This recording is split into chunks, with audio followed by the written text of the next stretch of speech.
So good afternoon, everybody. Hi, my name is Monica Copeland. I'm the MDI Network Director at Inclusiv.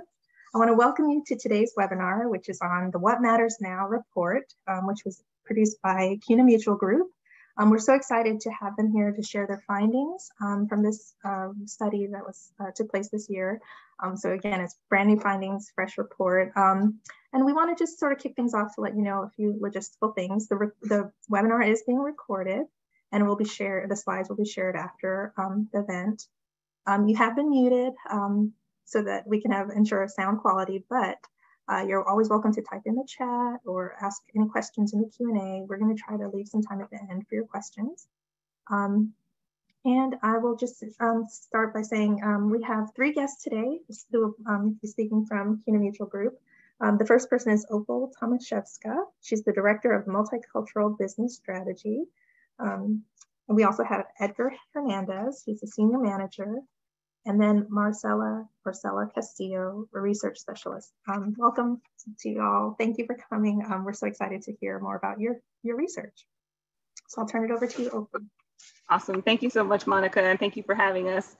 Thank you to everyone who has tuned in for us to share this research with all of you. We're super excited to be here. And as Monica mentioned, if you have any questions, please throw them in the chat. We will have a little time for Q&A at the end, but please feel free to ask them and we can answer them as we go as well. So she mentioned I'm Opal Tomaszewska, and we'll just kind of jump right in here. We'll kind of start by talking about, what do we mean when we say multicultural, when we say this multicultural and multi-generational lens.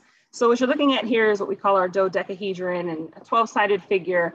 And each side kind of represents all the different ways that people can be diverse, all the things that make us human. So thinking about the generation that we're in, of course, our race and ethnicity, also our gender expression, our language preferences, sexual orientation, thinking about our income levels or our occupations, thinking about even things like financial literacy level, all these different things that impact not only how we interact with financial services, but also our relationships with financial institutions as well. So it's centered here kind of on race and ethnicity. And we just take a little bit of time here to just really kind of level set as well. We want folks to, we say, lean into this work and not shy back from it. So you'll hear us use a few terms interchangeably. So we will use Hispanic and Latino, depending on where the information is coming from and where the information is sourced. You'll hear us use Black and African American interchangeably as well. Just so we assume good intent. We expect that everyone may mess up, we may mess up as well, but please lean into this and don't let terms or semantics stop you from doing so. We also kind of want to point out things like here, for example, Native American, where you can see kind of the pie charts on the faces of all of these different sides.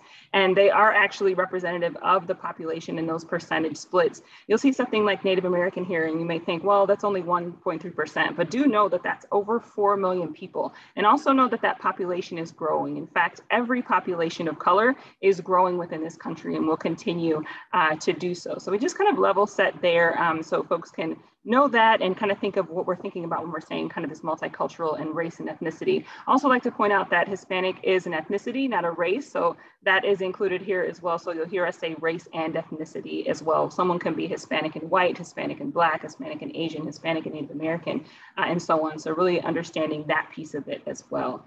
So as we go to our next slide, it kind of starts to get us into this why. So why this multicultural and multi-generational look at consumers and why it's so important, especially for us in credit union land. And really thinking about this, as I mentioned, the populations of color growing. So this is the growth area when you're looking at multicultural consumers. So if you're looking to stay relevant, if you're looking to grow, you must be thinking about multicultural consumers. And then Gen Z and millennials also coming into different life stages and having needs for our products and services.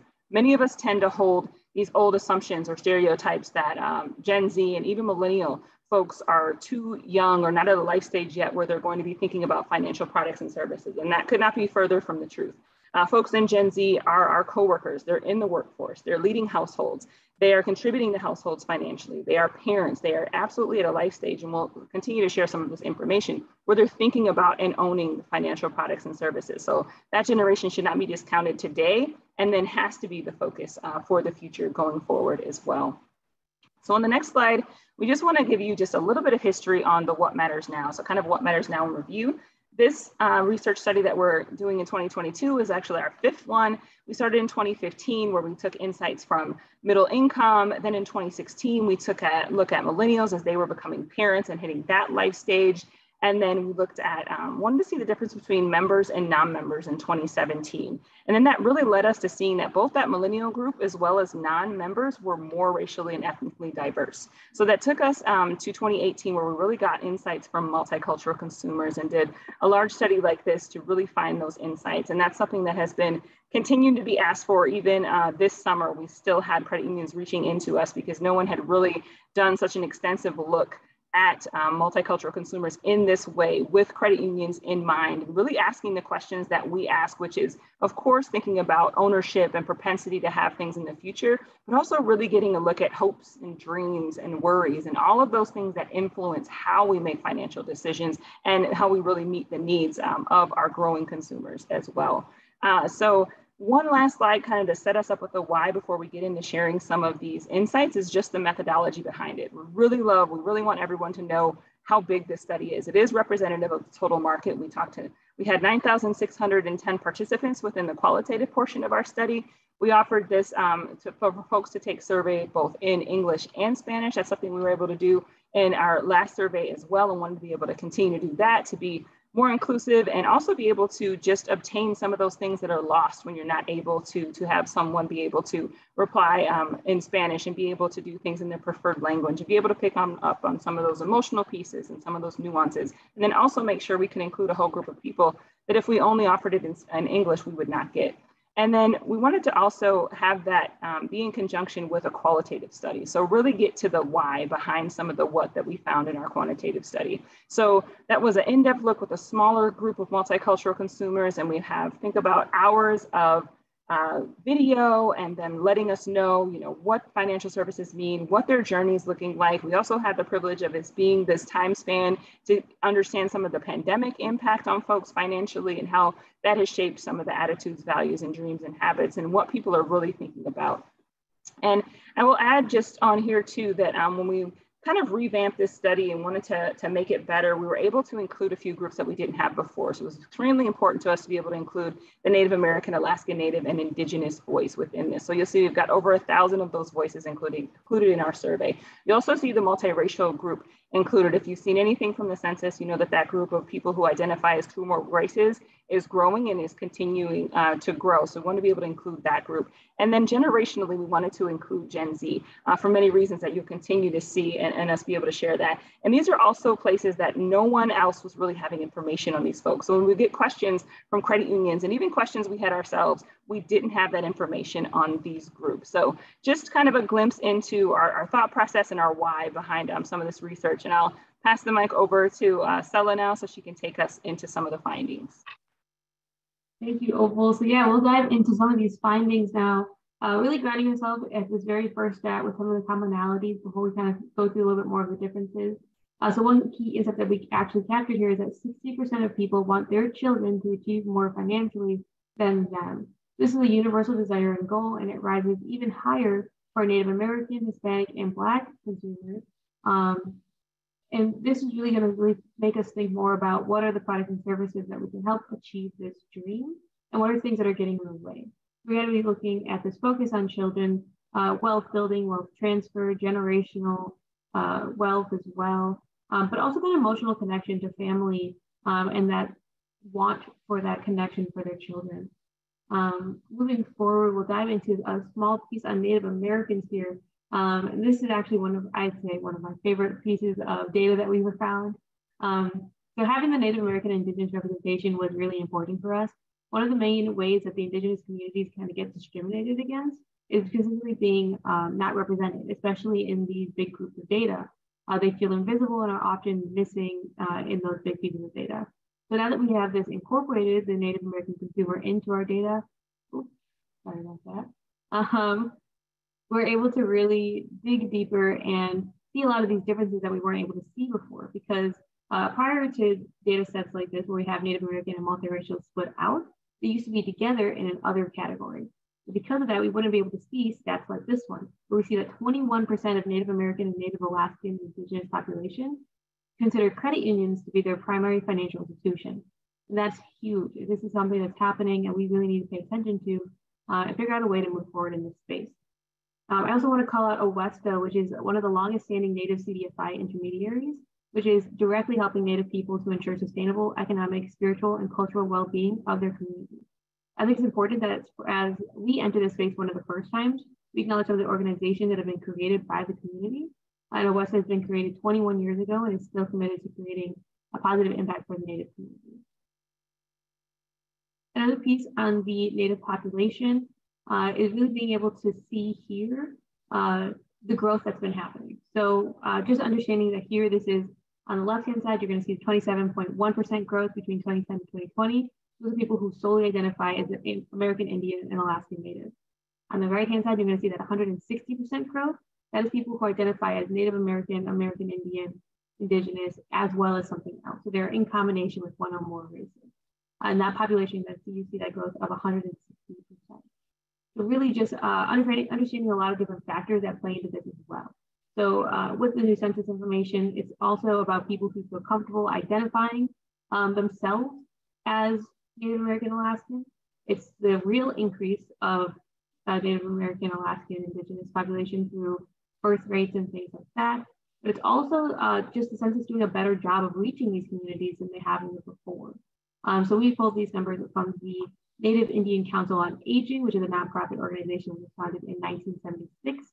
Once again, just wanting to really call out these organizations that have been doing the work of really staying on top of the Native American population and make sure that they feel represented in a lot of our statistics as we move forward. And I will pass it on over to Edgar to talk a little bit more about worries. Thank you, Stella, and good afternoon or good morning if you're west of Central Time Zone. And let me not forget, happy Hispanic Heritage Month. So one of the things that I like to share is this is one of our favorite graphs because there's a lot of stuff going on. And what you see there is a series of questions that we ask in the survey to asking consumers what keeps them up at night financially, right? As you can see there, there's some questions. Maybe you have seen some presentations that we did in the last survey study where we had the worry wheel, but we added a few more questions. And what you see here is by race and ethnicity, you will start to show how there's different tendencies, different worries. So the first one is, what do white consumers worry about? And if we understand, right, we have consumers that represent different cultures, not all of them have the same concerns. So what you see here in this diagram, that keeping up with the rising cost of living or having enough money to retire or the rising cost of healthcare, those are the things that seem to be more pronounced for this group. But as we go through each of these groups, you'll see here the, I think that's the Black consumer, more worried than the white consumer across several dimensions there. Things like, not having enough money for, or saving enough money for children's college, for example, or paying back student loans. Those are things that are a lot more prevalent in that group. But if we keep going there, you see the Hispanic, again, not having enough money to retire, the polygon starts to expand a little bit more. And as we keep going again into other groups like the, I believe it's the Pacific Islander and then Native Alaskan, if you go through those scenarios, you'll see that the circles start to get bigger and bigger. So why is this important, right? It's important because as you look at your own customer base, you're going to see some groups are probably more abundant in your territory, and having the same type of conversations across all groups is not the same, right? We know, for example, that in Asian American communities, they show the highest propensity of multi-generational households. So what is that going to mean? That if they are, they have their aging parents living with them, things like having money to take care of a parent or loved one will be more important. But what you see here is what? That the multiracial consumer and the Native American consumer, along with the Hispanic consumer, seem to be more worried about a lot of other things. And so that's something just to keep in mind as you are trying to create programs like financial literacy, financial education, or having options so that consumers can pay their loans. They get a check and their payment methods that you offer coincide with the time that the loans are due. So having some flexibility built in is super important. So we show you this, but we also did a comparison between 2017 and 2022. And what you see here is the increase in worry across the different groups. So what do you see here is pretty blatant, pretty obvious that there is one group, which is the white consumer, that showed the highest increase in worry across almost every dimension, from paying monthly bills to paying a mortgage and having money to take care of a parent or loved one, taking care of, having money to take care of children, and so on. And so this was surprising because remember, the white consumer was the one that was least worried about also in 2017, but because of things that we've seen in the past couple of years with the pandemic and so forth, the increase has worried. So in a way, it has been like the equalizer in terms of worry, not something that we want people, of course, to be more worried about, but it does tell you that now that group has been more preoccupied with some of the finances. Now, of course, not to take the light away from things like the Asian consumer or the Black consumer, Hispanic consumer, that they are worried about those elements like saving enough for a college education. It still, it still continues to be number one, followed by money to take care of the children. Daycare has become more expensive, and so on and so forth. So a good comparison, right? Not again, we only picked those questions that were similar in both of those studies, okay? And then the last chart that we'll show you here, we have a nice narrative from one of our consumers. Like we mentioned, it's not only about the data, but how do we humanize the data? And there was a consumer here that has some Hawaiian heritage, Native American heritage. And she said, I always end up getting overwhelmed right before payday. I feel debt collectors looking at our accounts and it makes me anxious to get everything paid. So once it's paid, I feel relieved and proud and I take responsibility for my priorities. Another quote there is, you become another bill, another mouth to feed in another person's homes if you're unable to financially provide for yourself. So again, this is very, very, descriptive of the Native American sort of the mindset, what they're going through. And I'm going to show a slide towards the very end of this presentation as to what are some of the things that they specifically worry about or things that matters to them. Remember, the name of the report is What Matters Now, but we have something at the very end that says what matters to them. So with that, I'm going to show now the slide. We also did the cut by generation, right? Because we've been hearing things like, the millennials, the Generation C. So we asked the same question. We have the data behind the scenes, and here's what the charts look like. So you have Generation C with pink there. Let's take a look at what the other generations, polygons look like. There's the millennials, a little bit more worried about the things. Now you have the, Generation X. It starts to compress again, and then baby boomers. So, it almost seems like the younger generation seem to be worried about a few more things, especially millennials, then Generation X, and then baby boomers, which understandably so, right? They're probably more secure. They put some investments aside for retirement. They don't have to worry about college education or might take care of the children because the children are probably, off of college and they're probably earning a living. So the dots there that you see highlighted, the bigger circles, if you will, show which is the group that is more worried about that specific topic. So I think, one of the things that we like to say as a team is who is on the outskirts, who is on the edges of those diagrams, because those are the individuals that you need to worry about, and also what are the themes that you need to highlight. So with that, I'm going to pause here and then see if there's any questions in the chat. I think, Monica, you might be monitoring it. But if there's not, we'd be happy to answer some at the end. Sel, is that the last question here for us? Yes. I don't see any in the chat, so we'll keep going. Thanks so much, Edgar. So as Edgar took us through worry, what's top of mind and keeping folks up at night, and as Sela talked about that desire for children to do better financially and thinking about financial and generational wealth in that way, I want to get into, what types of products and services are people using as solutions? How are they looking to build that and reach these goals? So when we took a look at all of this data, we saw that Hispanic consumers are more likely to have debit cards and leverage them. Asian consumers more likely to have checking, credit cards, and traditional investments. And Black consumers more likely to leverage life insurance, loans, as well as payment protection. And then another insight that we saw was that Native American consumers generally had fewer financial products than other folks. So really if Native American consumers are choosing credit unions, but having fewer financial products, what are the gaps that we can look at in there? How are we not meeting those needs? How are we not making sure that those folks are seen within our products and services and our marketing and all of the other ways that we connect to that community? And how can we really connect to that community and listen and learn and truly meet those needs for the different communities that we serve? So we'll get into kind of each of these as we go to the next slide. Let's take a look at loans first and really start to see what we saw there when we looked at this through, again, this multicultural and multi-generational lens. So we saw that Black consumers had a higher need for loans, as well as multicultural consumers having that desire and interest in taking out loans over the next 5 years.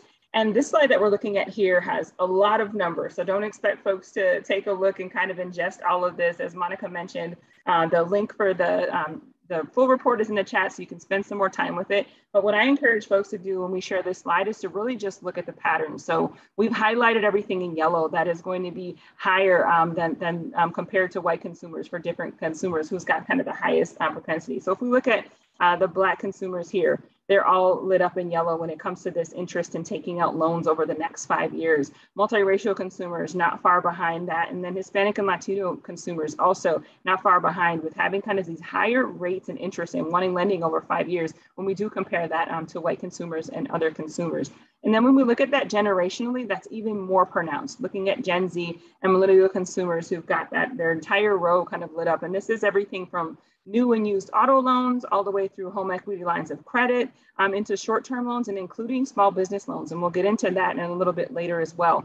But kind of the gist of this here is, if you're thinking about lending and lending income and meeting needs when it comes to lending, you've got to be thinking about these multiracial consumers as well as these younger generations.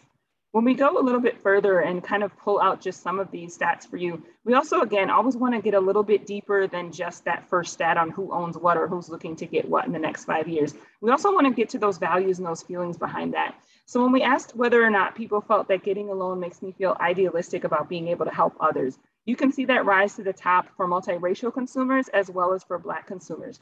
And this is something that we saw we looked at this data and shared it in 2018 as well, but we saw it very high for Black consumers, but also saw it high for other. And at that point, we didn't have, as Sela was pointing out, we didn't have it broken down to be able to pull out multiracial, to be able to pull out Native American. So just another point that it's so important to be able to include these voices to really actually see this data and not have it all lumped in other, where we're not sure exactly who feels the same way about different things and how things are showing up differently. So if we kind of also think about not just lending, but on this next slide, think about the payment protection that goes along with that lending. We also see differences when we look at this by race and ethnicity as well as generation. So you can see that when we look at, who has some type of payment protection on all of the different types of loans that you can have, again, 71% of multiracial consumers have some sort of protection, followed by 65% of Black consumers. And then looking at that generationally, Gen Z, 79% having some sort of payment protection, and millennials not too far behind with a 73%. So again, thinking about the difference in performance when it comes to some of these products and services and what people are looking for and what they're resonating to, we just see these huge differences when we look at it through this lens of culture and generation as well. So I will pass the mic over to Sela to kind of take us through our next section here. Thank you. Yeah, we're going to dive into some life insurance stuff real quick. Just overarching, look at multiracial and Black consumers who are more likely to purchase. We're back way too far. Okay. We're going to dive into the likelihood to purchase in the next 5 years. So first we'll look at it from race and ethnicity. So you're really going to see that a huge increase here for the Black and multiracial communities, looking at 42 and 43%. Really thinking about how we've seen this in 2017, so we're only seeing this pattern continue. And once again, as we continue to point out, being able to pull out the Native American and multiracial as two separate sections really allows us to see those huge differences here. Really understanding about the opportunity for increased awareness for the other groups and how we continue to help consumers in this space. Next, we'll be looking at this from generational perspective. We're really able to see millennial grow here at 48%. Once again, we're still looking at the next 5 years. So we definitely also see Gen Z and Gen X at about the same. We're looking at 34 and 35% for them. and a huge drop off for the baby boomers at 12%, which once again is making a lot more sense with where people are at in their life journey. We also want to pull out some stats here for male and female. So we know that there's a small difference there, but still wanting to call that out. And then looking at heterosexual versus LGBTQ, and LGBTQ plus, definitely seeing a bigger jump here as well. For LGBTQ plus at 36%, compared to heterosexual at 31%. Really trying to think more about how these different aspects also play a part, especially when we're looking at life insurance and kind of that future mindset. And I will pass it on over. Thank you. Yeah, so before I get into that, there's a couple of questions here that maybe we can address before we get to the end. And one of them was Shilly asked, I'm sorry if I'm mispronouncing the name, what is payment protection? And then somebody else, second to that, do you know why Black members are more interested in protection products? And so it's interesting, I'll have Sela respond to that, but we also, when we posed that question, there was some confusion also as to what that meant, right? Some people think that is like payment protection could be like identity theft, or if you get overdraft fees, protection so you don't get charged. That's not actually what the product that we're talking about is discussed. But Sela, if you want to talk a little bit about that slide and what it is, and then why Black members may be more interested in that product. I was going to let Opal talk on it since that was her slide, sorry. I'm sorry. No, yeah.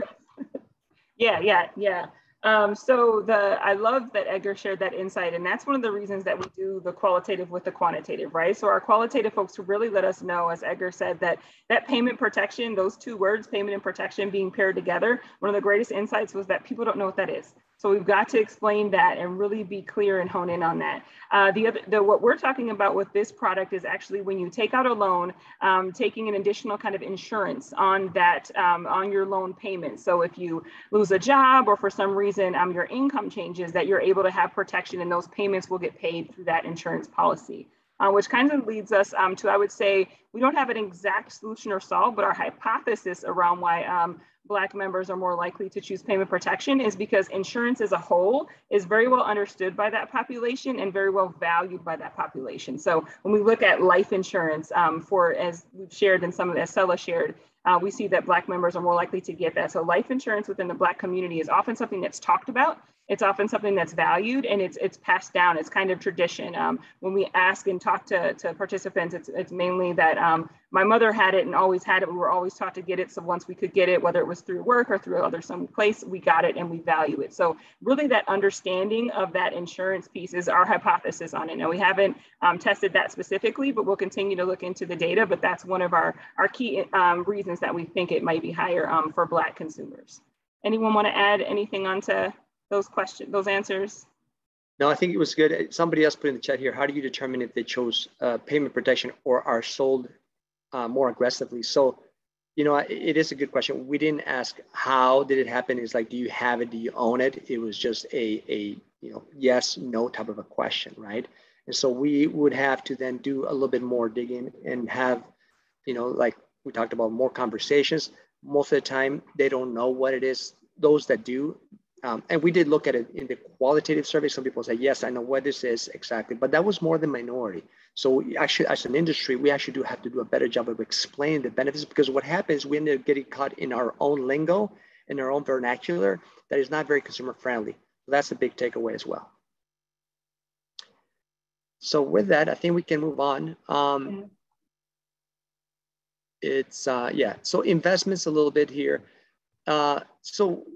This is, again, we asked a ton of questions, and the data that we have here is just investment specific. We're only showing you a subset. Again, if you might have more interested about your own specific, maybe, we talk about cryptocurrency, we talk about portfolio, 401k, retirement plans. But one of the things that we find out initially is that when we ask consumers, are you working with a financial advisor? What you see here is actually surprising. There was a lot more white, Blacks, and multiracial consumers that were currently working with financial consumers. So what does that mean? Does it mean that the Hispanics, Asians, and Native Americans do not want to? Probably not, right? It means that there's probably a barrier, whether it's knowledge, whether it's comfort, whether it's trust, whether it's having somebody that looks like them. We know that the financial industry is utterly underrepresented by people of color and women. And so one of the things that we're trying to do as a company is encourage more people to apply, to join on this journey, because there's a lot of folks, a lot of white males that are going to be retiring in the next few years. And so we need to sort of fill that pipeline with talent that is going to be representative of the market that is growing. On the right-hand side, you see there that also a lot of Gen Zs and millennials are working with financial advisors. Now, whether it's in person or robo, we're not showing that information here, but we did ask some questions about that in the study. Next slide here. We talked about just a comment from this Asian male. He's a millennial. He's a new dad, and his comment here is very on point. He says, "I'm not sure there are products that I'm using now that are good, but just not good enough." I said, "I'm sure that there are products that I'm using that are not good enough. I feel like there are many more products out there which will help me make my money grow even faster.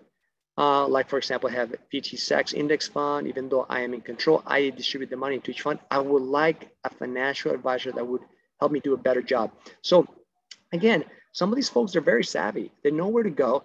And there's a lot of misinformation out there and a lot of TikToks and a lot of YouTubes of young people that, there's the, get rich quick scheme. And unfortunately, they don't have the basis. They don't have that, trusted financial advisor that would tell them, hey, this is something that, understand the risk return or what exactly is this financial instrument.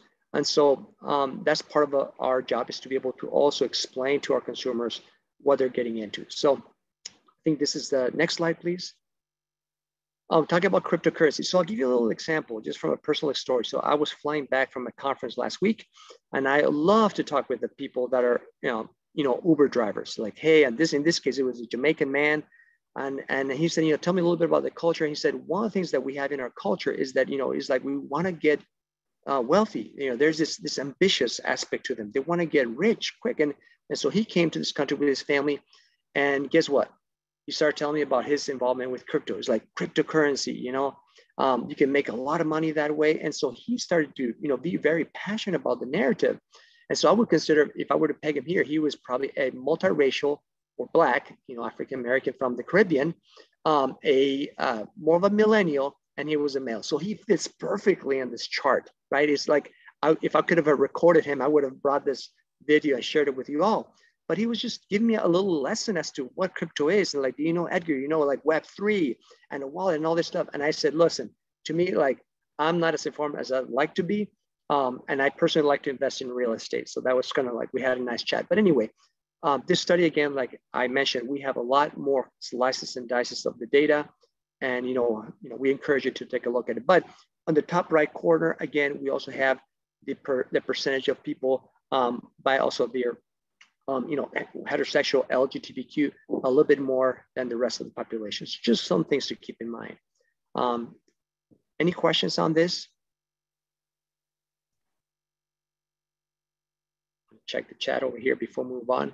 All right. There are no questions, and we'll keep it moving. So here we're really able to dive into a little bit more of our qualitative research. So we were able to really acknowledge the changes that were brought on and accelerated by the pandemic through listening to a lot of our study participants. So we learned that one positive during the pandemic is that idea that focus on what is actually important, which helped to clarify a lot of goals and aspirations and priorities moving forward. So we'll kind of dive into a couple more stats and bring in a lot more of that qualitative study as we move forward. One of the things that we saw and introduced the concept of in 2018 was this idea of hustling to make your money. And when we asked this, if salary isn't enough, you have to hustle to make money. We saw this over-index. So it's huge increases for Black, Hispanic, Native, and multiracial. Multiracial at over 50%. Millennial also over 50%. Looking at more than half of them believe that one job isn't enough to really fulfill their goals. So really thinking about how the gig economy is playing into this, how people are juggling multiple jobs, their side hustle, starting their own businesses. And this is a reality for a lot of our consumers. And so how do we help meet them where they are at to feel like they can truly live their life the way that they want to? Moving forward, we're going to look at some small business numbers. We'll have the stats up here on the board. We really see Black, multiracial, and millennial really popped at the top here for owning your own business. but we really want to let y'all listen to one of our consumers. So this is Kay. She's 33, female, millennial, underbanked, white, Black, American Indian, stay-at-home mom, a teacher, a chef, a gardener, the list goes on and on. Kay is really all of these things, and we really want her to talk a little bit about her experience with the pandemic and how the last 3 slides kind of all tie together for her life. So we will play the video, and of course, if you can't hear anything, please put it in chat. So here we go. Where am I in my life right now? Well, I started a juice business because my dad had a colon cancer scare, so I was just kind of motivated to do that. I've wanted to do it for a long time, but just being stuck in my way and whatever. I started a juice business and it's going okay, but there's definitely been a pause on the type of progress that I wanted to make because of the pandemic. So the pandemic has definitely not shifted, well, it has shifted my perspective, really brought back what I wanted to do. My husband and I, we've always wanted to have land, always wanted to grow our own food, store rainwater, store drinking water, be up on the gas and everything like that. So this pandemic has really reminded us of what we set out to do before it started. And it's renewed, just our desire to live off grid in a more sustainable way, because at the drop of a dime, there's nothing in the store, there's no toilet paper, there's no gas, and I don't like depending on anybody, the government or anything, for basic needs like that. So yeah, we've definitely shifted to thinking, how can we sustain our life and make things easier and better and teach our children, how to live less consumerist lifestyles. Really listening to Kay there and getting her whole story and understanding that she is a part of the generational and multicultural cohorts that are growing and starting their own businesses.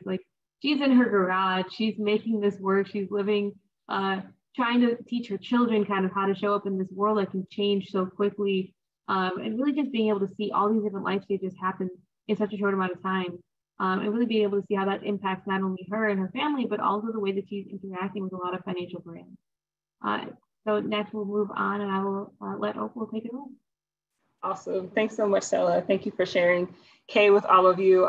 Trust me when I say that we have dozens of folks who were just able to give us this additional perspective. And we always want to make sure that we're intentional about bringing that human perspective into the data. So we got a lot of data and a lot of stats that we throw at you, but it's just important for you to hear from our consumers and from our participants the way that we have. So as Stella talks about that pandemic shift, we know that part of that has also been just that adjustment of digital and mobile first by necessity that we've kind of all had to go through as the world started to get more contactless and as things were closing and we had to do more things online.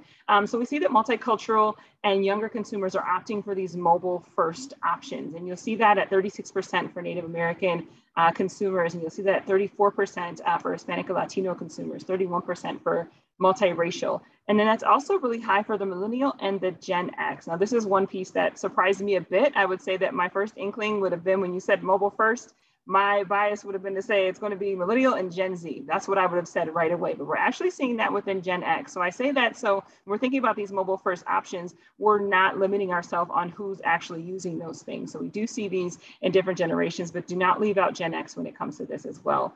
And we are seeing, though, that Gen Z is more dissatisfied with the mobile app. So we looked at mobile app satisfaction across these different points. So how easy was the info to understand in the mobile version or mobile app? How was it optimized? Did it include everything that is needed, or was it more of a limited version of what you're going to get? Was it easy to navigate, and did the app load quickly enough? So you'll see the different kind of fluctuations here, but you can see how much lower Gen Z was compared to the other generations with this satisfaction in mobile apps. So we're seeing that Gen Z is expecting an experience that they're not getting from their primary financial institutions when it comes from these apps, and really thinking about that makes a lot of sense as Gen Z has grown up with these expectations and grown up using different apps, and all of the retail giants we can think about that have really intuitive apps and that are very inclusive, and thinking about how can we make these things work for financial services as well. And we also hear kind of anecdotally when they do work well, that is praised about, that is talked about. So making sure that we're meeting those needs and expectations. And on to the next slide here, this one kind of near and dear to my heart, and I feel like my plight within the credit union movement. We saw that Black, multiracial, and millennial consumers are more likely to check the online presence of a primary financial institution before working with them. So they're going to be looking at your online presence of your credit union before even deciding to become a member.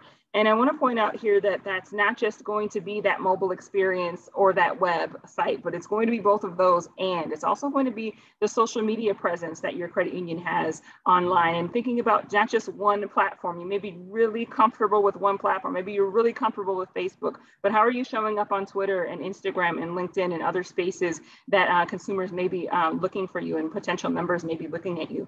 And then thinking about the press that you have, how are you showing up with the community? What community organizations are you connected to online? If we Google your credit union, what else pops up? What areas pop up? Also think about visible employees when it comes to looking online. Many people are going to be looking for that and checking that as well. When you are on your website and you're looking at an about section and leadership pops up, who pops up? Are people able to see themselves represented? Are they able to see that you're inclusive and have DEI efforts? Edgar will get into some of that a little bit later, and we'll talk a little bit more about that. But really thinking about that full online presence and how you're able to show up is going to be very important. And you can lose business or potential members, especially in this millennial group, multiracial or Black consumers, if you're not showing up and having this presence online. We have many different initiatives that have gone out. I think of Open Your Eyes to a Credit Union, where credit unions are doing amazing things. But are we really talking about them? Can you tell that when you look on online and in person? And is it authentic as well? So really being able to think about how you're showing up online is going to be very important, especially to these specific groups. And then on the next slide, really getting into looking at this, a couple things of looking at trustworthiness and satisfaction as well. So multiracial and Gen Z consumers tend to have a lower trust and satisfaction rate with their primary financial institutions. So you can see when we're looking at that line of trustworthy is that dark gray line that's going across both the race and ethnicity, as well as on the right side here for generation. And when we look at this, and then the yellow line is that kind of satisfaction. And they're kind of mirroring each other, but you can kind of see where that dips for Black consumers and for multiracial consumers when we look through this generation, when we look through this race and ethnicity wise. And then when we look at generation, you can see how much lower Gen Z is, and it kind of goes up by each generation. So making sure that if you're only thinking about, you know, the trust and needs that it means to win baby boomer business, for example, then you're not going to be covering all the bases that you could to really get some of those younger generations. And same thing when it comes to race and ethnicity. And we all know that, especially with financial products and institutions, trust is huge. Trust is going to be key. Money is not something that people don't typically hold close to their chest. So that's something that you're going to have to earn with consumers and see how you can match and kind of raise those levels. And then onto the next one before I pass this over to Edgar, really looking at the satisfaction around DEI and it being lower for Black, Indigenous, and people of color, as well as Gen Z and millennials. So this is kind of like that lending slide that I shared earlier, where you can really just kind of see that proof within the pattern here, how we're looking at this.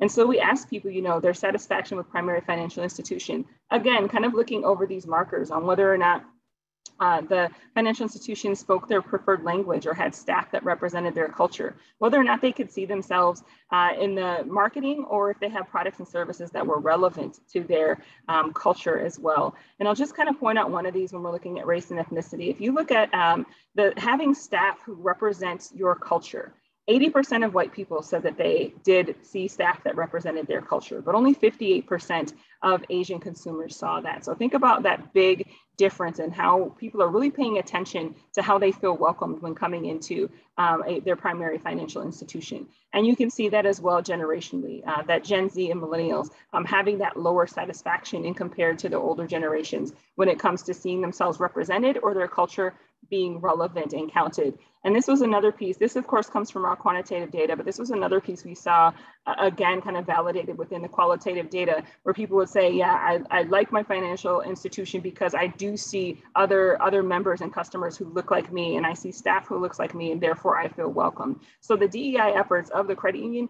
very much felt by consumers, and consumers are definitely paying attention to that, and that impacts their satisfaction overall. And Edgar, I will pass it over to you.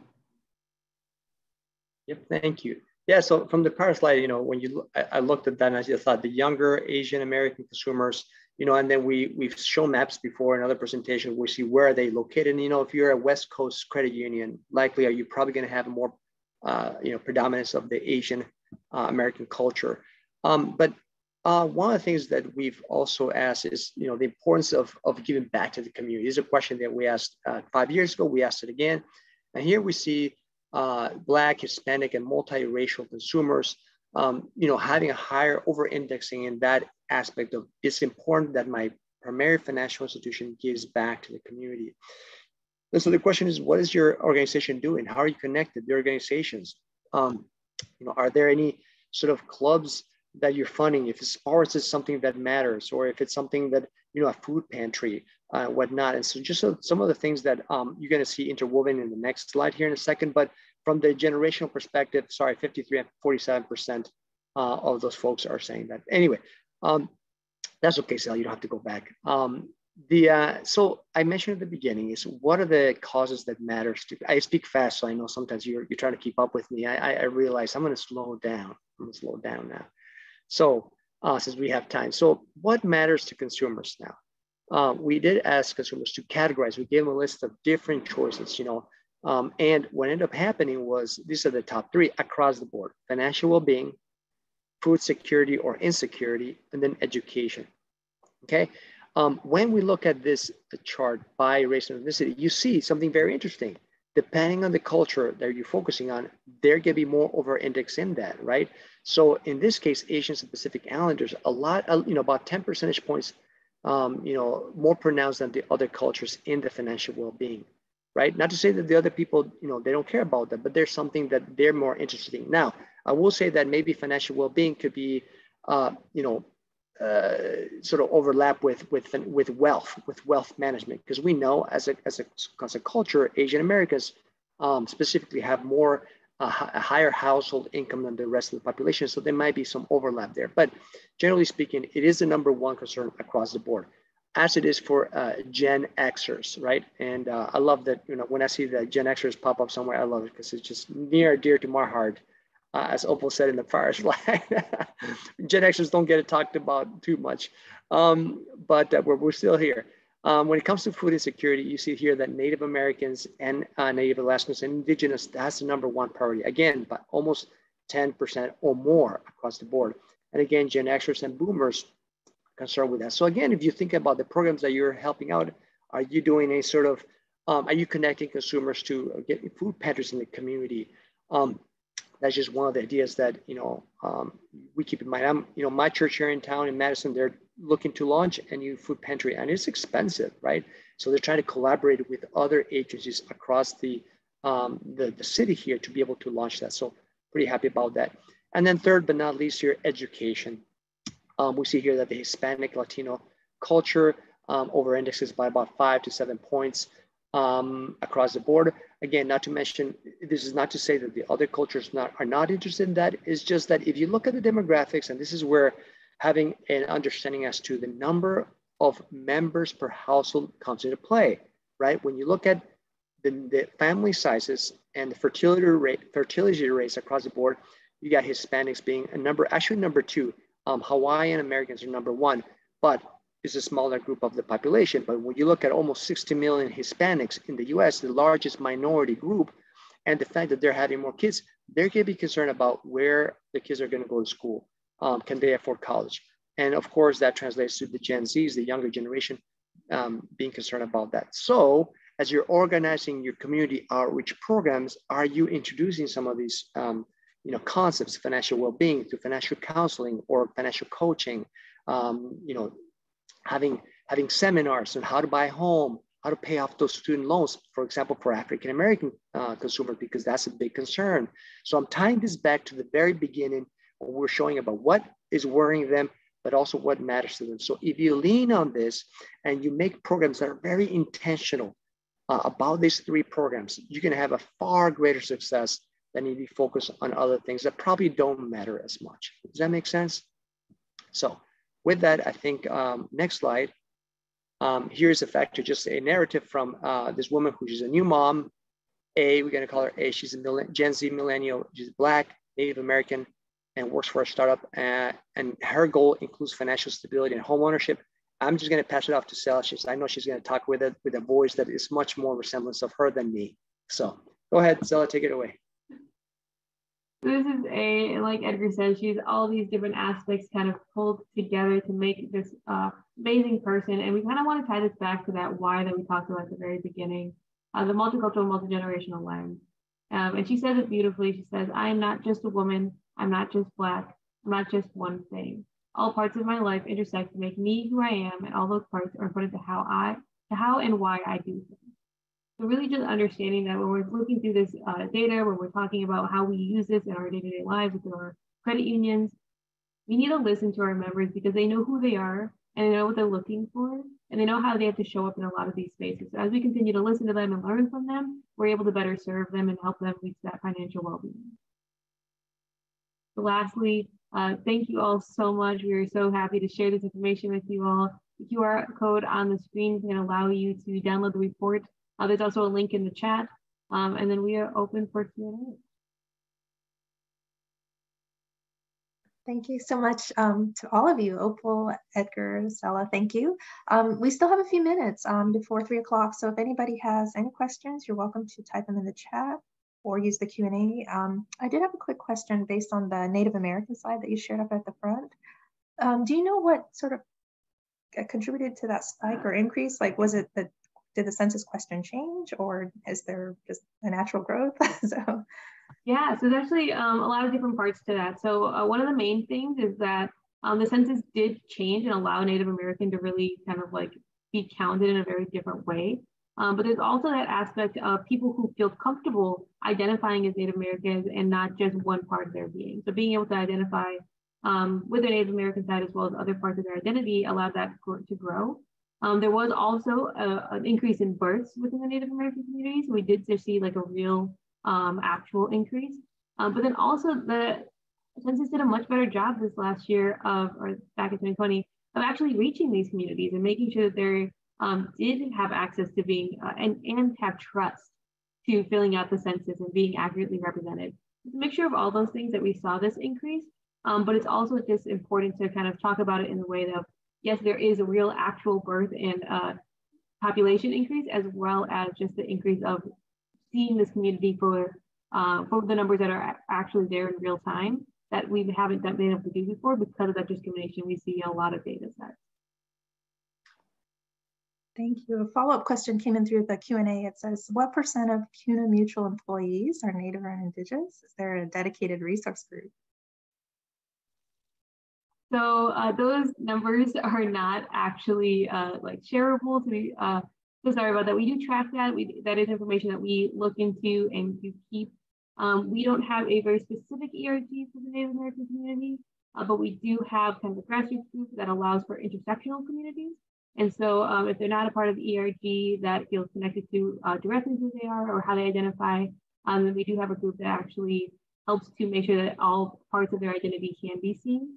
And it is something that we continue to kind of play a part in, where we bring in Native American and Indigenous speakers. We definitely want to continue to increase that voice. I don't know, Opal or Edgar, if you have anything to add there. No, I think you answered that question beautifully. And when things come to how employees identify, I will share that, you know, a percentage of Stella's time is actually dedicated to HR. So having this consumer lens within HR is one of our initiatives. So she's able to look at a lot of data that I can't see, that Edgar can't see, and that we wouldn't share just to protect people's privacy. But I will say that definitely is part of our DEI work that we do. So thank you for taking that one, Stella. The only thing I would add is real quick is, as Opal mentioned at the beginning, you know, when we talked about the Hispanic culture is a ethnicity, not a race. And so one of the things that we've done with the Amigos are, you know, Hispanic or Latinx ERG is that we open it up, right? Because we know that you can be even Indigenous, right? Like you look at Sel and myself, we have Indigenous blood, right? But of course, it happens to be south of the border, but it's still Indigenous, right? And so, you know, we would always open up, and we do this intentionally across all the different, the Asian American group, the African American group, so they're welcome to come. So that's another venue that that they have for us to share and talk about our experiences. I'm seeing a few questions. One says from Nure, she says, what are the top 3 banking needs of women of color? I don't know if someone wants to try to take that one. Yeah, I think we can all add a little bit. So I think this is definitely going to differ depending on the woman of color, depending on her generation, financial needs, and also, just financial access as well. But I'll say that one need that rises to the top is going to be small business loans. So we know that women of color entrepreneurs are the fastest growing group of entrepreneurs that there are. So having access to small business loans is going to be a big indicator that will be one of those, kind of meet one of those needs. I will add with that kind of anecdotally, and what we've heard too, is thinking about the size of that as well. So I have heard people say that they've gone to banks and the loans, they have to get a loan that's way bigger than what they want. So making sure that those loans are able to kind of fit the sizes for folks. I'd say another piece is just doing the work like this and listening, right? Listening to what women of color want, what women of color are looking for. Having that flexibility is something that we see across folks of color as well as women, and being able to have, if you have a product or service, as Edgar and Sela have talked to, like this gig economy, and being able to be flexible in how you pay that back, right? That monthly system doesn't work for everyone anymore. So really thinking about flexibility in the terms of those products and services, and then being seen. We've seen countless things when it comes to marketing and outreach that people want to be seen. They want to know that we're thinking about them. So if you don't have any women of color in your marketing, if I go on your website and I don't see any women of color, speaking as myself as a woman of color, that's not going to be a positive for me. If I don't see you invested in women of color in any way, that's not going to be a positive. We know that Black women especially tend to take out the most student loans and are the most educated in our country right now. So if you don't have anything for student loans, if I can't see myself represented in your products and services, and you're not doing things that would meet my need, if you kind of paid attention and see what things I'm more likely to get, then that's a few of those needs that you can hit. Sela, Edgar, anyone want to chime in on additional things? But again, I think it will differ depending on the woman, her situation, and generation too. I think one of the main things that I did want to talk about is that idea of like the person first, right?